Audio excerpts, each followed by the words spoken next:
Hey everybody, this is James, Strategic Business Manager at Love Admin, and you're listening to the Guided Growth Podcast, where we'll be taking you through the basics of growing your activity organisation with real insights and real actions you can apply to your organisation. Hey guys, welcome to episode 17 of the Step to Success podcast, giving you the ideas and inspiration to take your children's activity business to the next level. This week, I'm with Calum and Christine from CG Swim School, looking at how getting creative can help you stand out from the crowd and boost engagement. Guys, thank you for joining us. Let's kick off by talking about CG Swim School. Tell me about how it all started and the journey you guys have been on so far. So it started about, we had this conversation this morning actually, 7 years ago. I had an opportunity at a pool, started teaching one of my friends triplets. Then their friends came along and the bookings rolled in. And all of a sudden we were 100 customers throughout a few days. I looked to my wife and said, I need help with invoicing and booking and everything else. And we've grown from there really. And now we're just at one site for now and another one in September. But we have around 350 to 400 customers at this one site, our team of 10. So yeah, that's our kind of short journey so far. Yeah, so I joined the company in August of 2018, a few months after Calum launched, just to help out behind the scenes. We were doing everything manually. This was my first time doing an admin role. So I had sort of spreadsheets and documents and everything here, there and everywhere. So part of our progression, how we developed the company, was developing the admin side of things, which is when we moved to Love Admin. And we were able to do everything online, and it was just a much better service that we could provide for customers. It made my life a lot easier. And we have since taken on administrators who are able to use the system, and it's a streamlined approach for all of us. Our lives have been made 100 times easier, so very grateful to Love Admin for that. Cool. No, I think it's always great to hear, and I'm sure it's a story that is familiar for a lot of people in this industry, where it almost starts accidentally to an extent, or certainly gets to the point you're at now kind of by accident. It just sort of morphs into this thing that's probably much greater than you ever anticipated it would be, and becomes a real big business to try and run. So yeah, I think it's really interesting to hear that path that you guys have been on. We were grateful for the accident. Thankfully it's worked out well, and we're chuffed with what we've got now. It's been a good surprise. For sure. And so now moving more into kind of the world of engagement and gaining new customers and really growing things. What struggles have you had in the past with engagement, and do you find it hard to stand out from the crowd compared to the other swim schools that you've got in your local area? I think because swimming is a life skill, there are many families, people of all ages, who look to swim schools. They want to start to learn how to swim so they can be safe on holiday or around bodies of water, whatever it is. So it's inevitable there will be competition. But we've thankfully managed to come with a unique approach. We've got quite niche swim school in that we tailor make our classes to suit the needs of our customers. We've got small classes as well. So although it's been tricky trying to establish ourselves, we have thankfully managed to do so. Got quite good uptake, haven't we? Yeah, I think engagement wise is a lot of it was word of mouth at the start of our journey. And then we've worked on either, as a family, posting leaflets around different villages, or Facebook posts has been a good contributing factor to our engagement. It wasn't easy at first to know where to advertise or how to do it, or the best way to go about putting our name out there. And I don't ever think we'll get to the point where it's perfect anyway. We're always trying different things, like, getting posters made. And it's an ongoing journey anyway, engagement wise, to see what we do. We have done a lot that helps with charities at the pool in the past as well. So we've done swimathons and bake sales and things like that, and that helps with engagement as well. How sort of with all of those types of initiatives and things that you do, how much attention do you pay to what your competitors are doing to try and do something different, or do you just try and do your own thing? Honestly, to be honest, very little. We're not trying to outdo anyone else. We just want to serve the local community. We were asked by some of our swimmers if we could host this. We've done 2 swimathons and we've done a bake sale, and they were our customers approaching us asking us to support them in a worthwhile cause. In fact, one of the swimathons was for on behalf of a child who used to swim with us, who sadly passed away, and the charity that helped his family with their loss. That was the lake sale. Yeah, was a charity that we were raising money for. So we've never done it to be in competition with anyone else. We've just done it because it's a worthwhile cause. I think really the best thing is, we look at it as we can, as long as we're the best versions of ourselves, we don't really need to look at others and what they're doing as much. And I think that's made us successful to this point. We've always had a family approach to our swim school. It's never been about making the most money.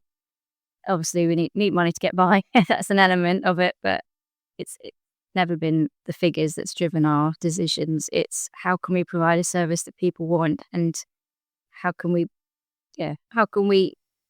give people what we would have wanted ourselves. Yeah, and I think that's a really important point with this industry, specifically different to others. And there's a lot of material out there, blogs, other podcasts, all that kind of stuff around focusing on your competition and unique selling points and that type of stuff. And that is important, but only, I think, to the degree that you focus on what makes you and really shouting about that.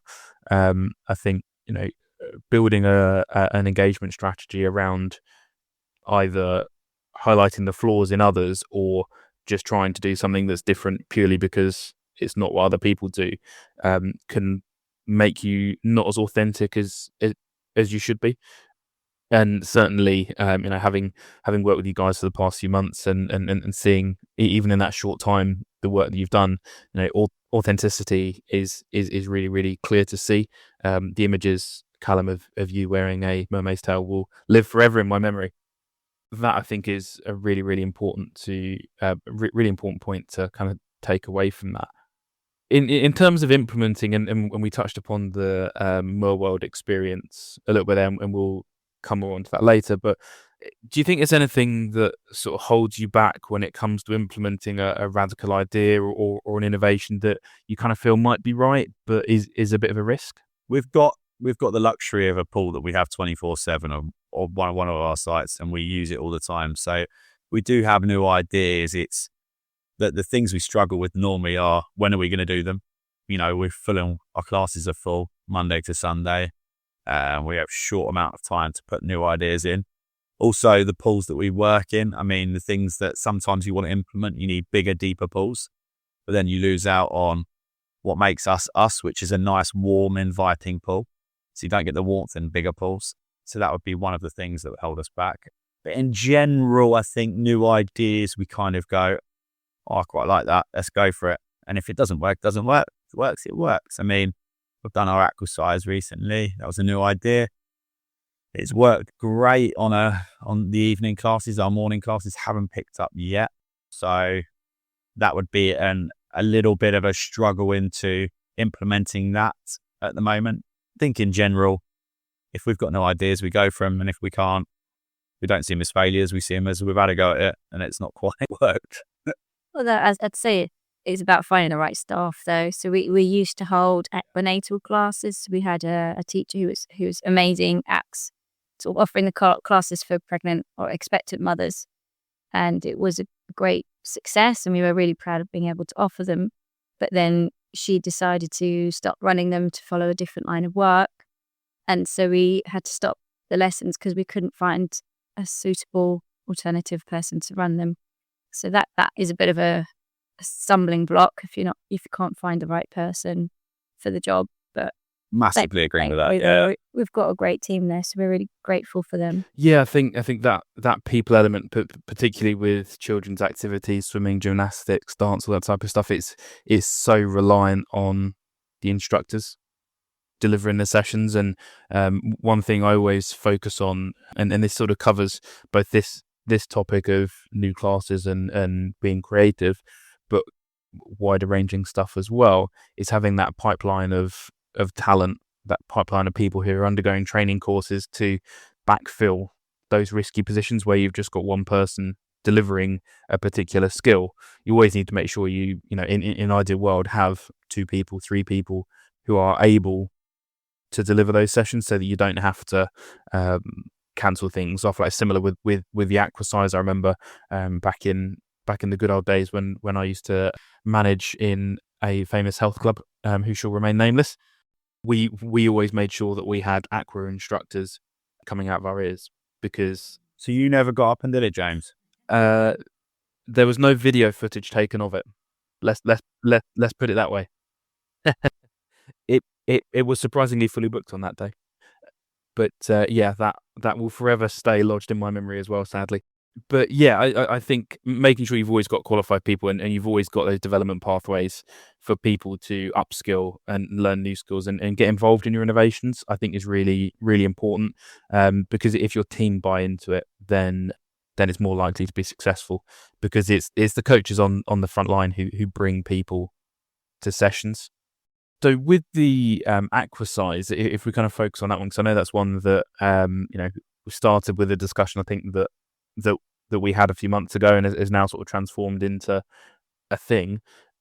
What would you say are the biggest things that you kind of learned from implementing that? Were there any mistakes that you felt like happened along the way that you wouldn't do next time? Numbers wise, we were, because our employee that does the classes, she was a bit nervous to start with, so we didn't know numbers wise what we'd do. As in how many to have? How many to have in a lesson, because we, on the dimensions that are pulled, it's supposed we could have a certain amount, and she wanted to start out with less when she didn't need to really.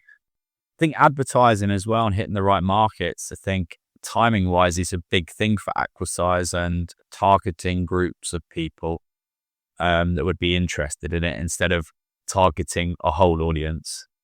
I think that would be one of the things I would do a bit more of, and hopefully we will do in the future a bit more of. Yeah, it's something we definitely need to consider, is where to advertise and how to put our message out there, because our evening class is full and there's a waiting list for it, but the morning class is much quieter. So we're trying to think about, well, who would come at this time, who's our target audience, and try and hit them in a place where they'd see it. Yeah, I think that's always a key part of the planning phase, particularly where you've got radical ideas like the exercise was for you guys. You're targeting a completely different audience to the normal audience you would have for your children's swimming lessons. Is really understanding before you launch something, I'm going to do this thing that I think would be really good, and I think it'd be really good for these people. And having that as your kind of central thing right from minute one of who is this going to appeal to? And with Aquasize, there is a stereotypical demographic that it does appeal to, and then it's a little bit of trial and error. Typically late morning, early evening slots are best for those types of activities specifically. But it's also really dependent on geography. So I think there's an element of really defining things before you get going. There's also the element of giving it a go and the whole kind of trial and error piece as well. So moving to thinking about the future now, then, what thoughts have you guys had in terms of what your next innovation will be? Obviously, you guys are starting to build a bit of a track record now of producing some really cool, innovative new sessions that are driving engagement with the Mer World stuff, the Aquasize as well. What's next on the list of different stuff you guys want to put into place? It's a good question. I think we're trying not to bite off more than we can chew. I think we've got a couple of avenues we're looking to go down. One is just simply trying to make the most of the facility we've got. So private pool rentals for the families or individuals who want to come and use the facility without there being a crowd or people watching. That's just to kind of generate a bit of income to keep us going, and also to fund further training and whatnot for our staff. But we're certainly hoping next year to expand and start running lessons from another site. I think personally, the radical ideas, normally they come out of my head and Christine tells me, you can or can't do this.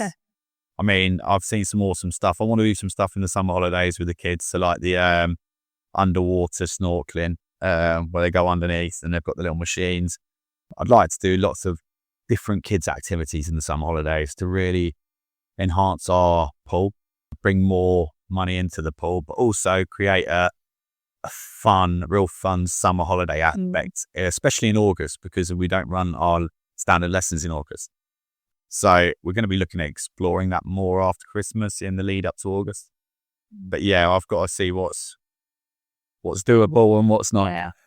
I think it helps that we have children. Not to say that people who don't have children aren't innovative, but we know the struggles of going through 6 weeks in the summer holidays of thinking, right, what am I going to fill the day with today? If we could try and fill that gap and give families something to do, that we're on a win-win, I think there.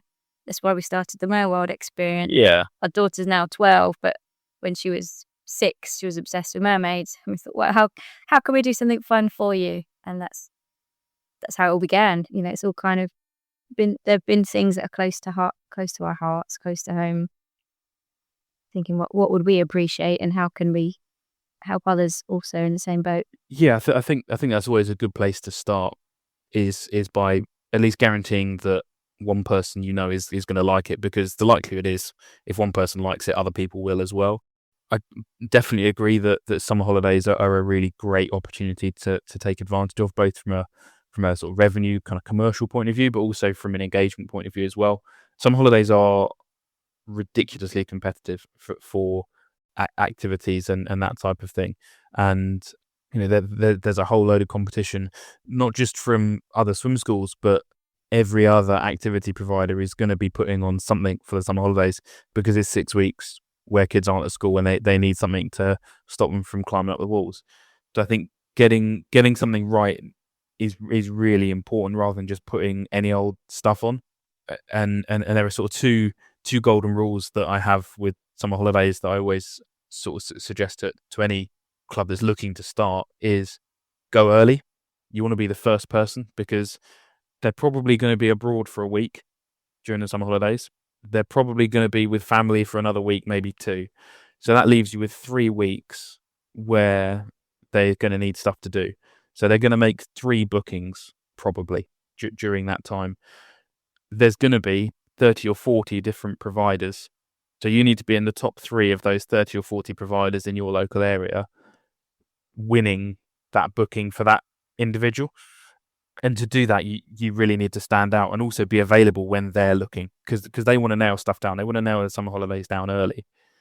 So you need to be there and be available for when they're looking, basically. And the fact that you guys are parents will certainly help that, because you probably will have been through that exact same thing from the other side at various numerous points, where you want to plan out the summer holidays and how it's going to go around work and booking holidays from work and all of that type of thing.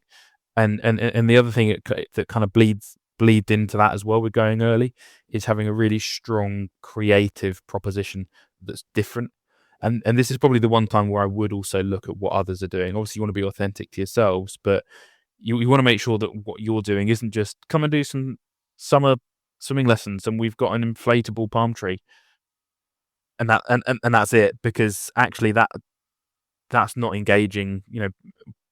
Children, in my opinion, don't want some holidays to be particularly educational.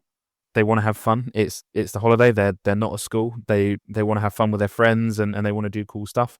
If you can feed education in without it feeling like it, that's like the golden place to be. But it's really got to be fun. It's really got to be out there, as wild and as wacky as you can possibly go. And I think that's what makes a really great summer holiday schedule of activities. Yeah. So we always do a crash course every school holiday, but like you say, they know that they're there to learn how to swim for half an hour a day. So it is more educational. That's why we thought we do that for the mornings, because they do serve a purpose. In the mornings have crash course lessons, in the afternoons we'll do something else completely the opposite end of the spectrum, and then people can choose what fits them and their desires the best, I guess. Yeah, and I think that's definitely right. There will always be a market for people who want to learn stuff over the summer as well. Yeah. But if you're looking to expand to a kind of a mass market thing, going down more of the sort of wild, wacky, fun avenue, I think is definitely more popular. I think there's plenty of time by doing something now for next summer. I would also look at who else can I get involved in helping to build this. Are there team members that I can get to own it and delegate it out? And obviously, it's ultimately yours to own because it's your business. But if there are coaches who can go, I'm thinking of doing something in the summer. I want it to be really out there. I want it to be really just crazy and innovative and something that we've never done before. And it's got to be within these limits and these timeframes. What do you think? Give them 3 weeks to go away and have a think about it. See what they come back with. And you may well find then that you get something that you've not had to invest hours and hours in, but gives you something that's going to be really engaging for the kids. Obviously, you want to target your customers, and they'll know that better than anyone else.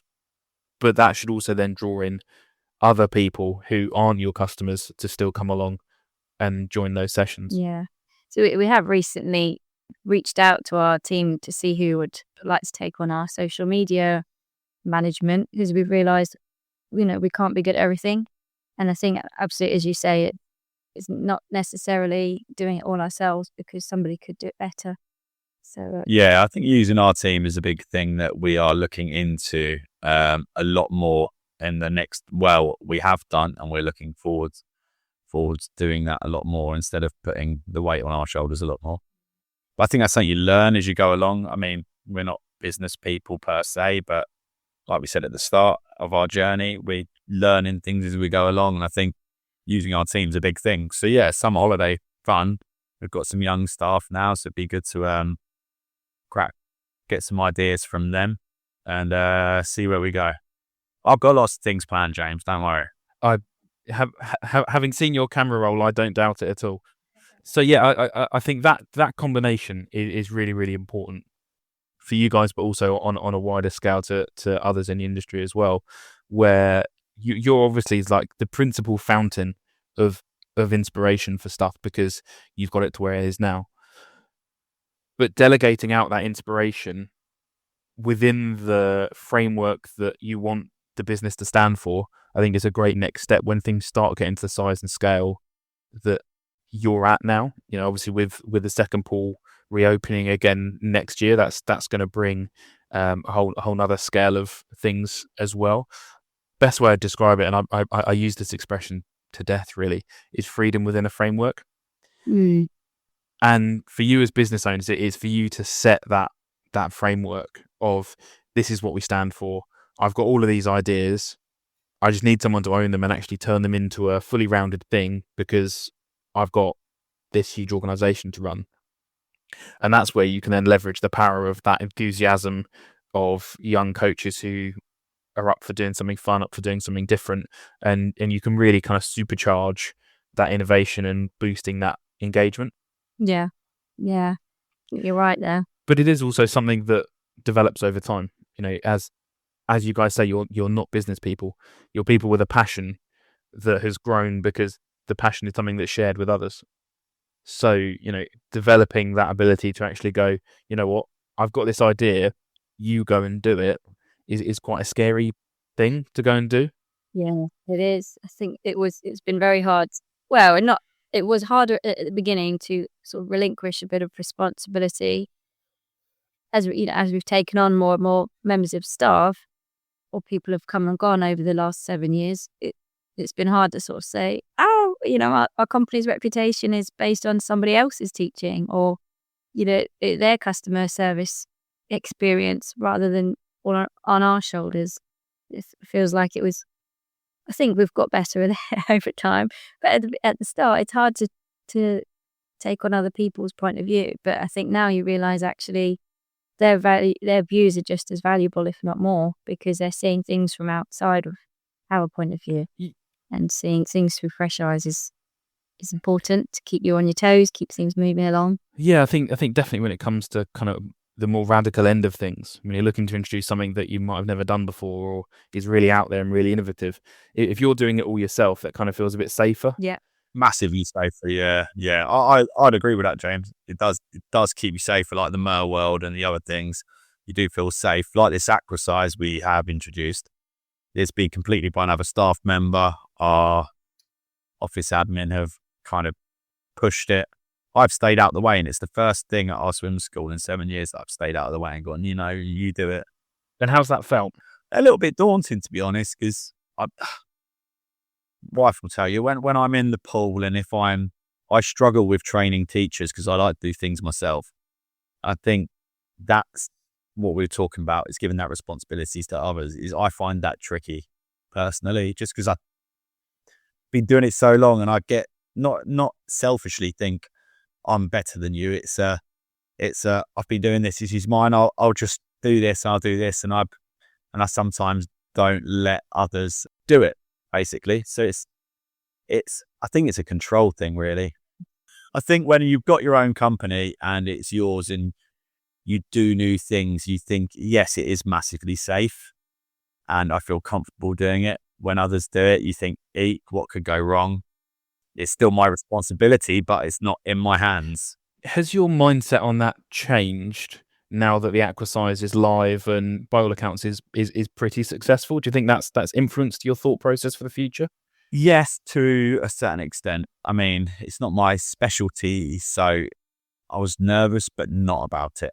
It's not something that I would personally want to do. Although I found the class is great fun. It's, the employee we have is amazing at doing them, and she really, she's really good at them, and it's not something I could do. I don't want to put words into your mouth, but I think the nervousness you have is not based on the staff. It's just about the success of it. Yeah. I agree. Yeah, sorry. Yeah, I agree with that one. Don't want to come across in the wrong. That's definitely correct. Do you think you'd feel more confident now getting or having someone else more heavily involved in launching an innovation because of the experience you've had with Aquasize?